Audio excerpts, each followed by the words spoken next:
कोकणात अणुऊर्जा प्रकल्प आता आला तर आम्ही त्याचे नक्कीच स्वागत करू. मी स्वतः हा प्रकल्प येथे व्हावा याच मर्जीचा आहे, अशी ठाम भूमिका माजी केंद्रीय मंत्री व खासदार नारायण राणे यांनी रत्नागिरीतील पत्रकार परिषदेत मांडली. प्रकल्पाला होणाऱ्या विरोधावर कडाडून टीका करताना ते म्हणाले की विरोध करणारे हे कोण आहेत? ते निव्वळ व्यावसायिक आहेत. यापूर्वी उद्धव ठाकरेंनी विरोध करून पैसे घेतले आणि आता ते गप्प बसले आहेत. जर हा प्रकल्प आधी झाला असता तर आज भागाची किती मोठी प्रगती झाली असती.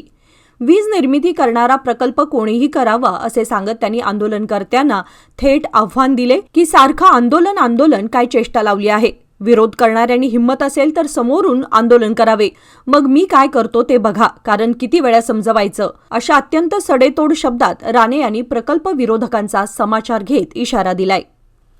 आम्ही स्वागत करू आणि अणुऊर्जा प्रकल्प इथे यावा या मर्जीचा. जनतेचा विरोध आहे. कोण जनता? हे व्यावसायिक आहे. विरोध म्हणजे तुम्ही मला सांगा तुमचा अभ्यास काय हो? आम्हाला जिल्ह्याला वीज किती लागते? विजेशिवाय इंडस्ट्री येईल, इंडस्ट्रीशिवाय नोकऱ्या बेकारी जाईल. सांगा ना मला. तुम्ही विरोध शब्द बोलू शकता, पण आज नुसती विरोधाने. बरं, ती इंडस्ट्री येणार, 1 लाख कमीत कमी कामगार लागणार, नोकऱ्या, आणि हे जवळपासचे लागतील. आणि याच्यात इंजिनिअरिंग भागाला जास्त प्राधान्य आहे. तर ह्या गोष्टी आपण नोकऱ्या कोणाला लावू शकत नाही. आणि इथे जे येत आहेत त्यांना आपण विरोध करतो. विरोध करणारे कोण आहे? उद्धव ठाकरेने विरोध करून घेतले पैसे, गप बसला. काय झालं? आज सगळ्याला विरोध होता. काय झालं? काय एक झाला असता प्रोजेक्ट, किती प्रगती झाली असती, राज्याला वीज मिळाली असती, लोकांना पुरेशी वीज. प्रोजेक्ट हवे. ज्या भागाची प्रगती झाली ते विजेविना झाली, पाण्याविना झाली. मग हवेतून येतात का प्रोजेक्ट? हे अणुऊर्जा प्रोजेक्ट काय कोणी बोलतं? आता मी ह्या सगळ्या प्रवासात होतो, मी बघितले कोण जायचे, काय करायचे. ते एंट्रन्सचं काय होतं मला माहिती होतं.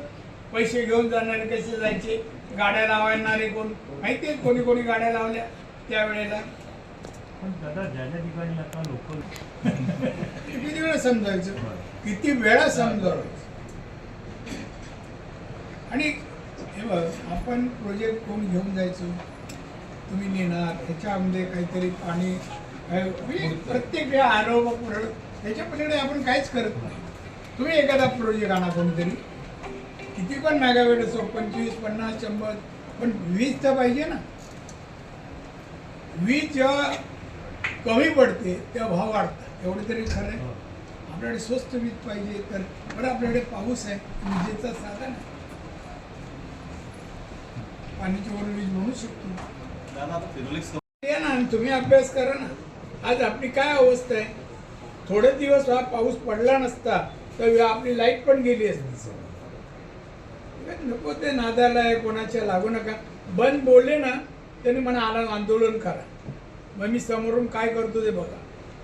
हे काय काय चेष्टा आहे? निर्मिती करणारा प्रकल्प करा, कोणी तो अमुकच माणूस असावा असं माझं म्हणणं. आणि शेवटी डिपार्टमेंट आहे, ते सगळं चेक करतील ना त्याच्यावर.